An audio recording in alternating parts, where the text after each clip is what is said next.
Have you ever looked a bully in the eye, knowing they held your entire livelihood in their manicured hands? What happens when a spoiled billionaire's heiress publicly destroys a struggling waitress, only to uncover a buried family secret that completely shatters her perfect world? Listen closely. This changes everything. The air inside Laura, Manhattan's most unapologetically exclusive fine dining establishment, always smelled faintly of white truffles, expensive beeswax, and old money. For 24-year-old Chloe Jackson, it smelled like survival. Chloe adjusted the stiff, suffocating collar of her starch-white uniform and balanced a silver tray loaded with crystal champagne flutes on her fingertips. Her feet throbbed in her regulation black heels, a dull, rhythmic ache that matched the pounding in her head. She had slept a total of 3 hours the night before, spending the rest of the time sitting in a sterile hospital room, holding her mother's fragile hand. The eviction notice taped to their apartment door that morning had been the final, crushing weight on her shoulders. She needed this shift. She needed the tips. She needed to be utterly invisible and flawlessly perfect. Then, the heavy mahogany doors at the front of the restaurant swung open, and the temperature in the room seemed to drop. Victoria Harrington did not walk into rooms. She held court in them. As the only daughter of real estate titan Arthur Harrington, Victoria was a tabloid fixture, known equally for her striking, icy beauty and her legendary temper. She swept in, wearing a custom emerald silk gown that easily cost more than Chloe's annual salary, flanked by her usual entourage: Penelope Brooks, a textile heiress with a penchant for cruelty, and Wyatt Hayes, a trust fund playboy who treated the world like his personal playground.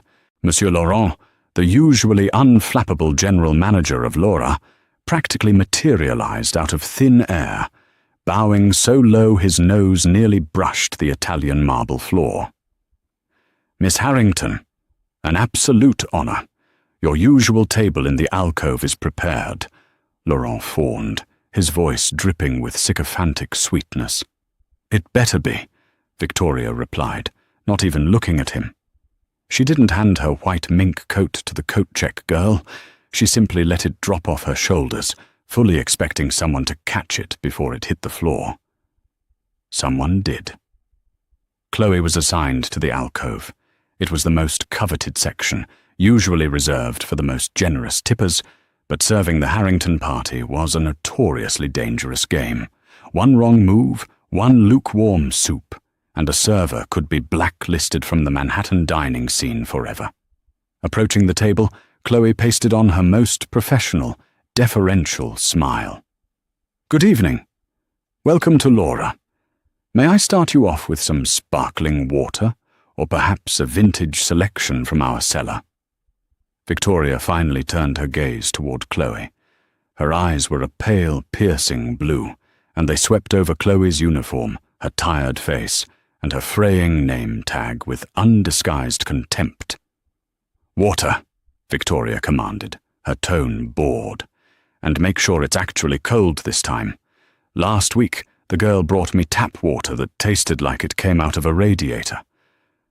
Are you going to be competent, or do I need to ask Laurent for someone who actually possesses a working brain?"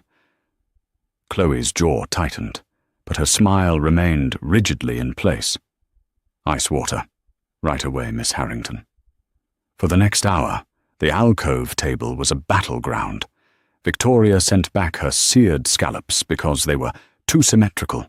She demanded a specific, unlisted vintage of Pinot Noir, and when Chloe managed to procure it from the depths of the cellar, Penelope complained that the crystal glass had a smudge that was clearly from Penelope's own heavy lipstick. Chloe swallowed her pride with every trip to the kitchen. "Think of the hospital bills," she repeated in her mind like a mantra. "Think of Mum's medication. Just get through the night." The disaster happened during the main course. Chloe was navigating the narrow space between the velvet booths, carrying a heavy tray bearing 3 plates of duck confit and a freshly decanted bottle of an incredibly rare, blood-red Bordeaux. As she stepped toward the table, Wyatt Hayes leaned back violently in his chair, throwing his arms out to emphasize a loud joke he was telling. His elbow slammed squarely into the center of Chloe's tray. Physics took over. The tray tipped, the plates slid, and the heavy crystal decanter launched forward like a missile, emptying its deep crimson contents directly onto the bodice of Victoria Harrington's emerald silk gown. A collective gasp sucked the air out of the dining room. The ambient hum of wealthy chatter instantly died. Victoria stood up, her chair screeching horribly against the marble floor. The dark wine dripped from her chest, staining the silk, an ugly, bruised purple, pooling onto her designer heels. "Oh my God," Chloe whispered, horror seizing her throat. "Miss Harrington, I am so terribly sorry. He backed into my tray. I didn't—" "Shut up!" Victoria screamed, the sound echoing off the vaulted ceilings. She grabbed a cloth napkin and dabbed frantically at the ruined silk, but the stain was already set. Her face contorted into a mask of pure, unadulterated rage. She turned her blazing eyes onto Chloe. "Do you have any idea what you've just done?" Victoria hissed, stepping closer. "This is a bespoke Givenchy gown. It's worth $30,000. That is more money than your entire pathetic, worthless life will ever generate." "Miss Harrington, it was an accident, I swear. Mr. Hayes bumped into—" "I said shut your mouth!" Victoria sneered, her voice trembling with venom. She looked Chloe up and down, her lip curling in disgust. "Look at you. You're nothing. You're a clumsy, uneducated peasant serving food to people who actually matter. You think because you put on a little white shirt and stand in a nice room that you belong here. You are trash. You will always be trash. And I am going to make sure you never work in this city again." Tears pricked the corners of Chloe's eyes, burning hot with humiliation. Dozens of eyes were locked onto her. Nobody intervened. Wyatt was snickering behind his hand. Penelope was recording the aftermath on her phone. Monsieur Laurent materialized, his face pale with panic. "Miss Harrington, 1,000 apologies. I will have the dry cleaning bill sent directly to my personal account. This is unacceptable." "Dry cleaning?" Victoria laughed, a harsh, grating sound. "This dress is ruined, Laurent. And if you don't fire this incompetent bitch right this second, my father will buy this restaurant tomorrow just to bulldoze it to the ground." Laurent didn't even hesitate. He turned to Chloe, his expression devoid of any empathy. "Chloe, give me your apron. You are terminated immediately. Leave through the service exit." Chloe stood frozen. The sheer injustice of it paralyzed her. "But Monsieur Laurent, he hit my tray. It wasn't my fault. You know my situation. I need this job to pay for my mother's—" "Get out!" Victoria snapped, "before I call the police and have you arrested for destruction of property." With her hands shaking uncontrollably, Chloe reached behind her back, untied the strings of her apron, and let it fall to the floor. She didn't look at Victoria. She didn't look at the manager. She kept her eyes on the spilled wine, turned on her heel, and walked toward the kitchen doors, leaving her dignity, her livelihood, and her mother's only lifeline shattered on the dining room floor. The service hallway behind the kitchen was a stark contrast to the opulence of the dining room. It was narrow, lit by harsh fluorescent tubes, and smelled heavily of bleach and raw fish. Chloe collapsed onto the wooden bench in the cramped employee locker room. She buried her face in her hands, and the dam finally broke. Sobs tore through her chest, violently shaking her small frame. It wasn't just the humiliation that burned. It was the absolute powerlessness. Victoria Harrington had swatted her away like a mosquito. $30,000 for a dress. Chloe's mother, Evelyn, needed $20,000 for the surgery that could save her life. To Victoria, that money was cloth. To Chloe, it was a heartbeat. After 10 minutes of crying, she forced herself to breathe. Panic wouldn't pay the rent. She opened her locker, pulled out her worn winter coat, and shoved her few belongings into a canvas tote bag. She had to go back to the hospital. She had to figure out a new plan. Wiping her red, swollen eyes, Chloe pushed open the heavy metal door that led to the alleyway behind the restaurant. The cold December wind bit into her cheeks instantly. As she navigated the dimly lit alley, heading toward the main street, her foot kicked something metallic. It skittered across the concrete with a sharp clink. Chloe stopped and looked down. Catching the dim light of a street lamp was a heavy, incredibly ornate gold and diamond cuff bracelet. It was thick, laden with intricate filigree, and embedded with sapphires. Chloe recognized it immediately. It had been wrapped around Victoria Harrington's wrist as she gestured wildly earlier in the evening. She must have ripped it off in her fury while storming out, or dropped it while getting into her car. Chloe stared at the bracelet. She knew its value. A piece like this from a high-end jeweler could easily fetch $50,000 at a discreet pawn shop. It was the surgery. It was the rent. It was revenge. Victoria had stolen her livelihood. Wasn't it poetic justice to take this in return? Chloe picked it up. It was heavy, solid gold. But as her fingers traced the cold stones, a sick feeling curled in her stomach. Evelyn Jackson hadn't raised a thief. Even as they starved, even as Evelyn worked 3 jobs until her body gave out, she had drilled into Chloe the absolute necessity of integrity. "Our character is the only thing the rich can't buy from us, Chloe," her mother used to say. "Don't ever give it away for free." Chloe squeezed her eyes shut, cursed her own unshakable conscience, and turned back toward the front of the restaurant. She rounded the corner onto the avenue. Parked squarely in the loading zone in front of Laura was a massive, pitch-black Maybach. The driver's door was open, and standing on the sidewalk, illuminated by the warm glow of the restaurant's exterior sconces, was Arthur Harrington. Even in his late 50s, the billionaire was an imposing figure.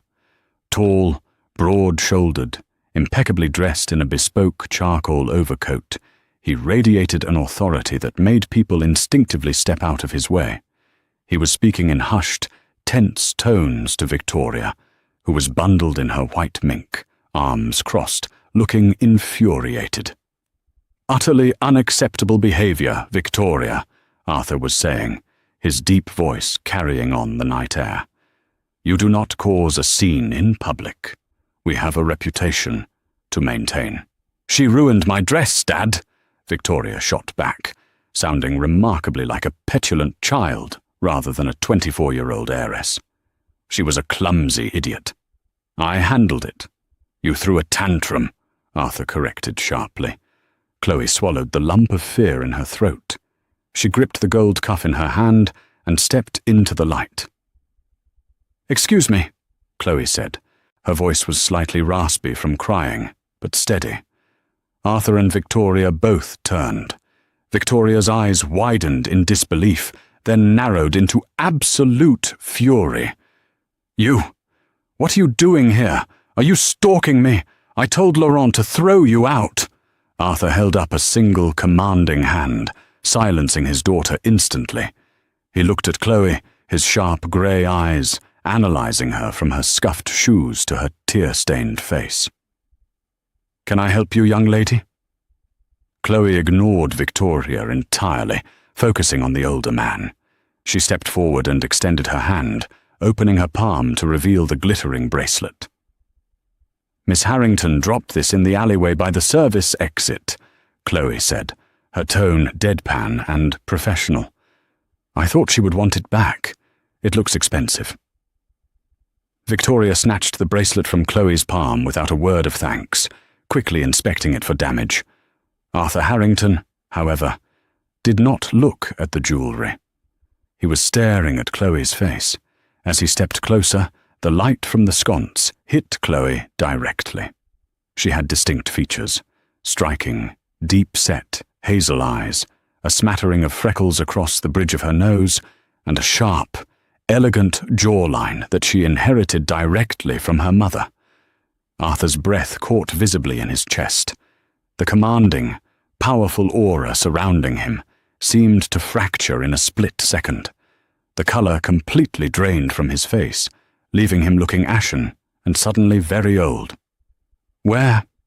Arthur started, his voice suddenly faltering. He cleared his throat, trying to regain his composure, but his eyes were locked onto Chloe with an intensity that made her want to step backward. "What is your name?" "Don't talk to her, Dad. She's a nobody," Victoria scoffed, sliding the bracelet onto her wrist. "Let's just go." "I asked you a question," Arthur said, ignoring his daughter, his voice dropping to an urgent, rough whisper. "Your name, what is it?" "Chloe," she replied, unnerved by the billionaire's sudden, intense scrutiny. "Chloe Jackson." Arthur staggered backward a half step, as if she had physically struck him in the chest. He reached out and braced his hand against the sleek hood of the Maybach to steady himself. "Jackson."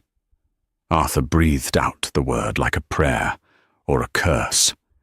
"Evelyn, is your mother Evelyn Jackson?" Chloe's heart slammed against her ribs. The cold night air seemed to evaporate. How on earth did Arthur Harrington, a man who owned half the Manhattan skyline, know the name of her mother, a broke, dying woman living in a crumbling walk-up in Queens? "Yes," Chloe answered cautiously, her defensive instincts flaring. "My mother is Evelyn." "How do you know her?" Victoria let out a short, confused laugh. "Dad? What are you talking about? Who is Evelyn?" Arthur slowly stood up straight, his chest heaving as he stared at the young waitress standing before him. The arrogant billionaire was gone, replaced by a man looking at a ghost. He looked at Chloe's threadbare coat, her exhausted eyes, and the sheer desperation clinging to her. "My God," Arthur whispered, a profound, agonizing sorrow twisting his features. He took a hesitant step toward Chloe. "She promised me she took you far away. She promised me you were safe." "Safe from what?"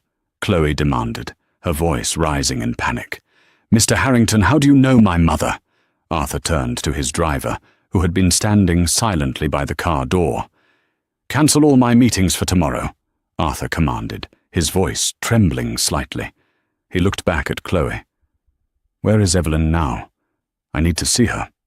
"You can't," Chloe said, her voice cracking as the reality of her mother's situation crashed back over her. "She's in Mount Sinai Hospital. She's very sick." Arthur closed his eyes, a look of profound devastation washing over him. When he opened them, he looked at his daughter, Victoria, who was watching the exchange with growing alarm and confusion. Then he looked back at Chloe. "Get in the car, Chloe," Arthur said gently, stepping aside to open the heavy rear door of the Maybach himself. "What?" Victoria shrieked. "Dad, are you insane? You're letting the waitress who ruined my dress into our car? Why do you know her mother? What is going on?" Arthur turned to Victoria, his face hardening into an expression of sheer resolve. "Get in the car, Victoria. It's time you learned exactly whose life you've been living all these years." The interior of the Maybach was a masterclass in suffocating silence. The soundproof cabin muted the chaotic hum of Manhattan traffic, leaving only the soft purr of the engine and the tense, erratic breathing of its 3 passengers. Chloe sat stiffly against the hand-stitched leather upholstery, feeling entirely out of place in her cheap, scuffed shoes and threadbare coat. Across from her, Victoria practically vibrated with rage, her perfectly manicured fingernails aggressively tapping the screen of her phone, undoubtedly venting to Penelope and Wyatt. Beside Victoria, Arthur Harrington sat perfectly still. He stared out the tinted window at the passing city lights, his reflection revealing a man completely hollowed out by a ghost from his past. When the massive car pulled up to the emergency entrance of Mount Sinai Hospital, Arthur didn't wait for his driver. He threw open his own door and stepped out into the freezing air. "Take us to her," Arthur commanded, looking at Chloe. Victoria scoffed, refusing to move from her seat. "I'm not going into a public hospital, Dad. It smells like bleach and poor people." "Have Charles drive me back to the penthouse?" Arthur stopped and turned back to the open door. His eyes, usually cool and calculating, were ablaze with a terrifying authority. "You will get out of this car, Victoria, and you will follow us. You are going to witness the consequences of arrogance. Move." Victoria flinched. She had never heard her father use that tone with her. Grabbing her white mink coat, she stepped onto the pavement, her face twisted in a petulant scowl. Chloe led the way through the sliding glass doors, bypassing the crowded waiting room. She guided them to the elevator banks, pressing the button for the fourth-floor intensive care unit. The contrast between the billionaire and his daughter, draped in designer luxury, and the sterile, fluorescent-lit corridors of the public hospital was jarring. Nurses and orderlies turned to stare as they passed. "Room 412, Chloe whispered, her heart heavy as they approached the door. Arthur placed a trembling hand on the doorknob. He pushed it open slowly. The room was dim, illuminated only by the glow of the heart monitor and the streetlights filtering through the blinds. Lying in the center of the bed was Evelyn Jackson. She was a fraction of the vibrant woman she had once been, her skin pale and translucent, tubes running from her arms to various machines. Yet, beneath the exhaustion and illness, the striking bone structure she had passed down to Chloe remained undeniable. Arthur stepped into the room as if walking on holy ground. He approached the bed, falling to his knees on the linoleum floor. "Eve!" he choked out, the word carrying a quarter-century of grief. Evelyn slowly opened her eyes. The heavy medication made her blink sluggishly, but as her vision cleared and locked onto the man kneeling beside her bed, her monitor spiked with a rapid beep. "Arthur?" Her voice was a fragile, papery whisper. She tried to pull her hand away, panic flashing in her hazel eyes. "How did you—" "You shouldn't be here. He'll find out. He'll hurt her." "He's dead, Eve," Arthur said, tears finally breaking free and tracking down his weathered cheeks. He gently grasped her frail hand in both of his. "My father died 10 years ago. William can't hurt you anymore. He can't hurt anyone." Chloe stood frozen in the doorway, her mind spinning. "Mom! What is he talking about?" Evelyn's gaze shifted to her daughter, and then, slowly, to the furious, confused girl in the white fur coat standing behind her. A profound sadness settled over Evelyn's face. "It's time, Arthur," Evelyn whispered, coughing weakly. "She's a grown woman now." "They both are." Arthur stood up, wiping his eyes with the back of his hand, stripping away the billionaire facade to reveal the broken man underneath. He turned to face Chloe and Victoria. 25 years ago, before the empire, before I was the man I am today, I was a junior associate at my father's firm, Arthur began, his voice thick with emotion. And I fell in love with a brilliant, beautiful legal secretary named Evelyn. We were going to run away together. We were going to get married. "Dad, stop," Victoria interrupted, crossing her arms defensively. "You were married to my mother, Beatrice." "I was forced to marry Beatrice to secure a merger," Arthur corrected harshly. "It was an arrangement orchestrated by my father, William Harrington. When he found out about Evelyn, he didn't just fire her. He threatened to destroy her family. He hired fixers to run her father's small business into bankruptcy. He promised he would have her completely erased if she didn't disappear. And when he found out she was pregnant, Arthur's voice cracked. He told her that if she ever contacted me, the child would be taken away. Chloe felt the floor drop out from beneath her. The hospital room seemed to spin. "Pregnant," she whispered.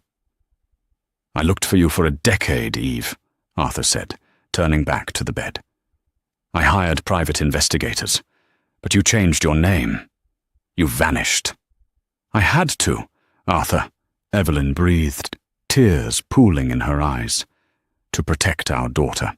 "Our daughter," Victoria repeated, the words tasting like acid on her tongue. She let out a sharp, hysterical laugh. "Are you telling me this? This waitress is your bastard child? Is that what this is? Some heartwarming reunion with a gold-digging mistake? Do not speak about your sister that way," Arthur roared, the sound echoing off the sterile walls. "She is not my sister," Victoria shrieked. "I am a Harrington. I am the heir to your legacy. She is nothing." Arthur looked at Victoria, his expression hardening into cold, devastating steel. The sorrow was gone, replaced by a ruthless clarity. "You are right about one thing, Victoria. You are not her sister," Arthur said slowly, letting every word land with brutal precision, "because you do not have a drop of Harrington blood in your veins." Silence crashed into the room, heavier than concrete. Even the heart monitor seemed to quiet down. Victoria's jaw dropped. "What?" "Beatrice and I were never intimate after the first year of our marriage," Arthur revealed, his voice devoid of any warmth. "She had an affair with a British equestrian, Lord Reginald Ashford. When she discovered she was pregnant, my father forced us to maintain the illusion to avoid a public scandal that would tank the company's stock. I raised you. I gave you my name, my wealth, and my protection. But biologically, Victoria, you are an Ashford. Chloe is my only blood heir." Victoria staggered backward, hitting the heavy wooden door of the hospital room. Her face drained of all color, the arrogant sneer completely vanishing, replaced by sheer, unadulterated terror. Her entire identity, her superiority, her justification for treating the world like dirt was built on a lie. "No," Victoria gasped, shaking her head frantically. "No, you're lying. You're just trying to punish me for the dress. I'll call our lawyers." "Call them," Arthur challenged, pulling his sleek black phone from his pocket. "Call Marcus in legal. Ask him about the sealed DNA test from 24 years ago locked in my personal vault. I kept the secret because I loved the daughter I raised. But watching you tonight, watching you humiliate a hard-working girl, treating her like trash over a spilled drink, I realized the Harrington money has poisoned you. And I will not let it poison the only piece of my true family I have left." Arthur turned to Chloe, who was leaning against the wall for support, weeping silently as she processed the magnitude of the revelation. The man who owned half the city was her father. The woman who had tormented her hours ago was living the life that was stolen from her. "Chloe," Arthur said gently, stepping toward her with open arms. "I cannot rewrite the past. I cannot take away the suffering my father caused your mother. But I swear to you, on my life, you will never struggle again." He turned his head toward the door, where his security detail had silently gathered in the hallway. "Get Dr. Harrison Croft on the phone right now," Arthur ordered. "Tell him I am moving a VIP patient to his private wing at Columbia Presbyterian. I want the finest cardiology team in the country, scrubbed in and ready by sunrise. Money is no object." Over the next few weeks, the world as Chloe knew it shifted on its axis. Evelyn was transported via a private medical helicopter to a state-of-the-art suite. Under the care of the nation's top surgeons, She received the life-saving heart procedure she desperately needed, fully funded by the Harrington estate. When she finally opened her eyes in recovery, Arthur was sitting in the chair beside her bed, holding her hand, having refused to leave her side. As for Victoria, the reality check was absolute. Arthur did not disown her. He wasn't a monster, but the endless flow of cash was severed immediately. Her platinum credit cards were cancelled, her trust fund was frozen. She was moved out of the $50 million penthouse and into a modest two-bedroom apartment in Brooklyn. Arthur gave her an ultimatum. Get a job and learn the value of $1, or she would be legally removed from his will forever. Ironically, her first job interview was for a hostess position at a mid-tier Italian restaurant. She didn't get it. Her attitude was too poor. Chloe, however, stepped into her new reality with the grace and humility her mother had instilled in her. She didn't buy sports cars or designer gowns. Instead, she took her place at Harrington Enterprises, bypassing the boardroom to take control of the company's philanthropic arm.